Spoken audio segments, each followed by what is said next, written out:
घाना जंगल के हृदय में शेर पिंगलक अपने सिंहासन पर विराजमान है, जो अपने क्षेत्र का राजा है। अपनी शाही मुद्रा और शक्तिशाली उपस्थिति के बावजूद एक गहरी बेचैनी शेर पिंगलक के शक्तिशाली दिल को छाया देती है। एक अनदेखा खतरा जंगल पर मंडरा रहा है, जो राजा के अन्यथा जीवंत राज्य पर छाया डाल रहा है। उसकी आंखें हरी भरी चंदवा और घने झाड़ झंखाड़ को स्कैन करती हैं, जो उसके बढ़ते डर के स्रोत की पहचान करने की कोशिश कर रही हैं। पिंगलक प्यासे गले से प्रेरित होकर शांत नदी के किनारे पहुंचता है। जैसे ही वह पानी के पास पहुंचता है, एक भयानक आवाज शांति को भंग कर देती है। उसका शरीर तन जाता है, उसकी आंखें दहशत में फैल जाती हैं, क्योंकि आवाज तेज हो जाती है। डर से अभिभूत पिंगलक मुड़ता है और नदी के किनारे से भाग जाता है। गीदड़ों की गुफा के भीतर दमनक और करतक छाया में मिलते हैं। दमनक चालाकी से चमकती आंखों से अपनी जटिल योजना बुनना शुरू कर देता है। उसकी योजना पिंगलक के डर का फायदा उठाने पर केंद्रित है। कर्नाटक ध्यान से सुनता है। उसका भाव चिंता और जिज्ञासा का मिश्रण है। दमनक अपनी योजना की बारीकियों का वर्णन करता है। प्रत्येक शब्द हेरफेर करने के लिए सोच समझकर चुना गया। जैसे जैसे सियार साजिश रचते हैं, छायाएं गहरी होती जाती हैं, उनकी साजिश गुफा के ठंडे अंधेरे में छिपी होती है। दमनक खुले दरबार में पिंगलक के पास जाता है। दमनक पिंगलक के सामने सम्मानपूर्वक झुकता है। दमनक अपनी सेवाएं प्रदान करते हुए बोलना शुरू करता है। पिंगलक ध्यान से सुनता है, दमनक की बातों पर विचार करता है। पिंगलक सिर हिलाता है, दमनक में अपनी स्वीकृति और विश्वास का संकेत देता है। अविरत धूप के नीचे दमनक बंजर भूमि पर उद्यम करता है। उसका दृढ़ संकल्प अटूट है। दूर से धूल के बवंडर नाचते हैं, जो संजीव के निर्वासन के कड़े एकांत पर जोर देते हैं। दमनक की आवाज भारी चुप्पी को चीरती है।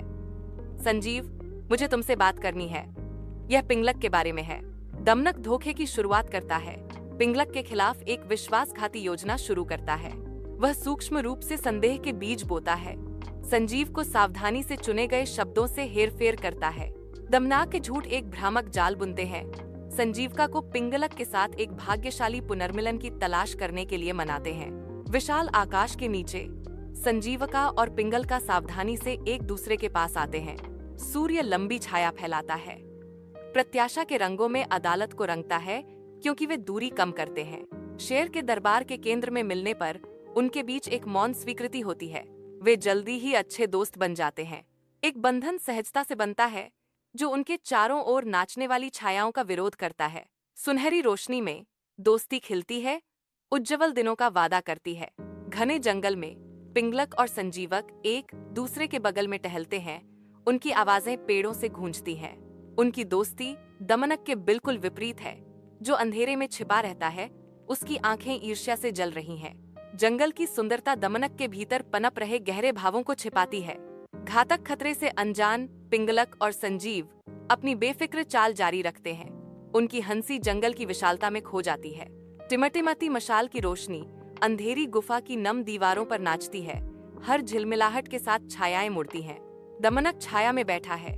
मशाल की रोशनी उसकी आंखों में चतुराई की चमक पकड़ रही है। वह कर्तका के करीब झुकता है, अपनी आवाज को एक साजिश भरी फुसफुसाहट में कम करता है। मैं संजीविका को खत्म करने की योजना बना रहा हूँ, दमनक फुसफुसाता है।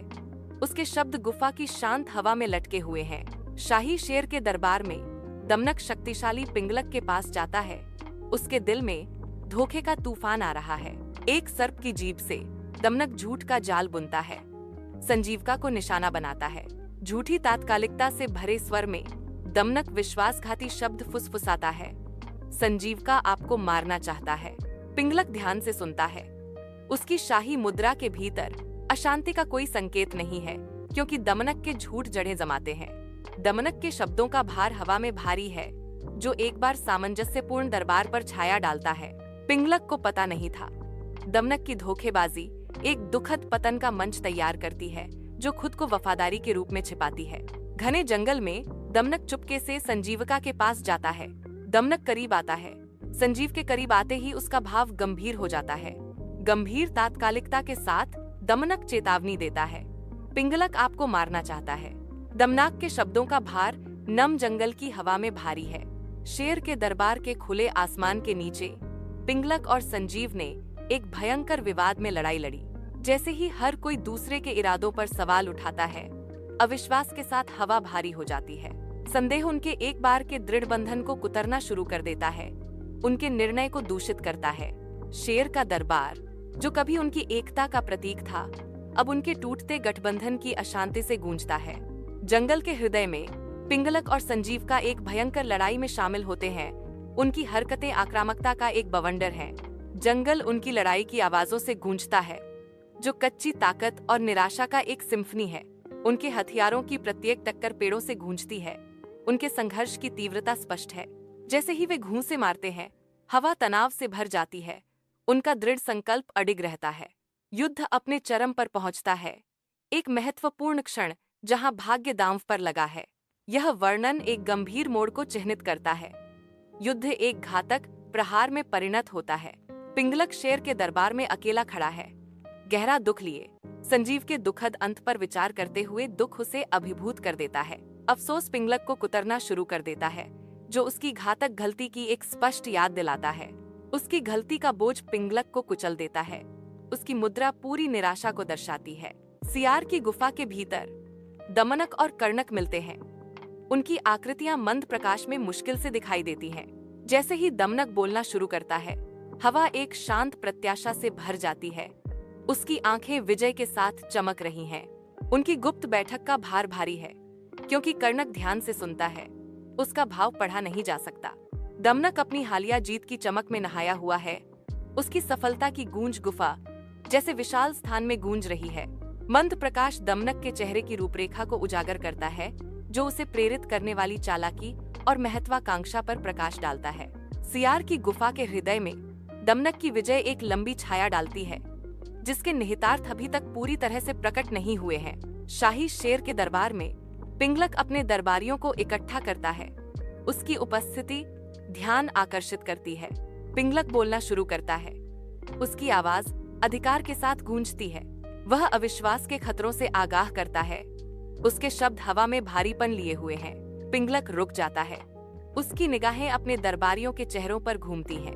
पिंगलक अपने संबोधन का समापन करता है। उसके संदेश का भार दरबार पर जम जाता है। जैसे ही सूरज डूबता है, पिंगलक जंगल में खो जाता है, अपने पछतावे के साथ अकेला। हर कदम उसकी पिछली गलतियों की एक भारी याद दिलाता है। वह रुक जाता है, खंडहरों से अपने राज्य का पुनर्निर्माण करने पर विचार करता है। जैसे जैसे जंगल गहरा होता जाता है, उसके फैसलों का बोझ उस पर आ जाता है।